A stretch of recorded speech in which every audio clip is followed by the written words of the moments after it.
Scène de désolation dans ce village situé dans la région de Zaporijia. Une nouvelle salve de missiles russes s'est abattue sur l'Ukraine ce lundi. Si le président ukrainien Volodymyr Zelensky affirme que la plupart ont été abattus, les frappes auraient fait au moins 4 morts. Chaque missile russe abattu est une preuve concrète que la terreur peut être vaincue. Mais malheureusement, nous ne pouvons toujours pas assurer la sécurité totale de notre ciel. Il y a eu plusieurs impacts et il y a des victimes. 4 personnes ont été tuées dans des frappes russes aujourd'hui. Je présente mes condoléances à leurs familles et à leurs amis.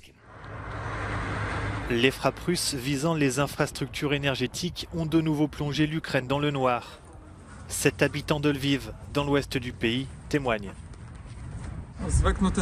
On ne peut pas s'habituer à une telle situation, mais ce que l'on peut faire, c'est s'adapter. L'être humain peut s'adapter à tout. Nous avons des lampes de poche et des réserves de nourriture, tout ce dont vous avez besoin pour surmonter cette épreuve.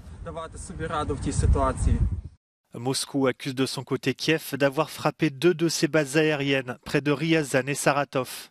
Les explosions auraient fait au moins 3 morts.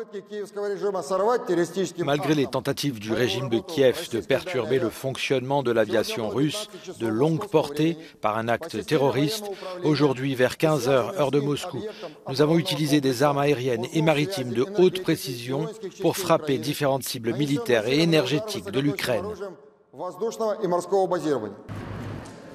La Russie continue par ailleurs de bombarder sans relâche la ville de Kherson, reprise par l'armée ukrainienne il y a 3 semaines. En conséquence, de nombreuses familles ont décidé de quitter la ville.